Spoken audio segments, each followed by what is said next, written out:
डाक्तरों को भगवान द्वितीय रूप बोली कहुए।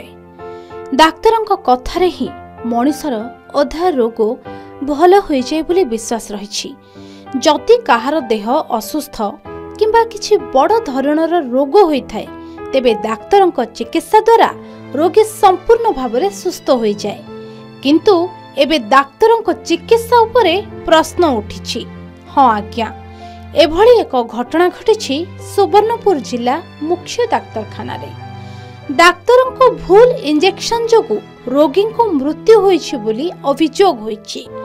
एने डाक्तरखाना रे उत्तेजना परिस्थिति देखा देछि। सूचना अनुसार गतकाली सकाळु बौद्ध जिला जुन्नापंक अंचल रे अनुपमा पटेल को देह असुस्थ होइथिला।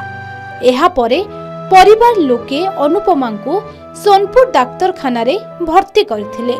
तेबे चिकित्सा परे राति रे अनुपमा को देह अधिक गुरुतर होइथिला। एहा परे तांको मृत्यु हो जाइथिला। तेबे परिवार लोके सहजरे अनुपमा को मृत्यु को ग्रहण करि पारि नथिले।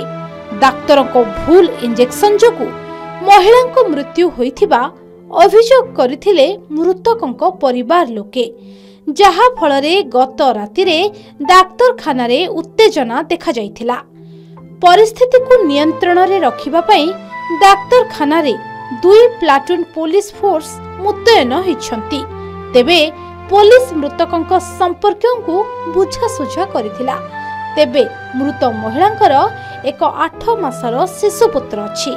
आज मृतदेहर शव व्यवच्छेद कराजिबो। बारंबार एभली घटना समाज रे देखिबाकू मिलुछि। तेबे एभली घटना रे कहार दोष रहिछि ओ काहेकि हेउछि ताहा एबे भी प्रश्नवाची होई रहिछि। सुवर्णपुररु शेषदेव बारिक रिपोर्ट, के न्यूज ओडिशा।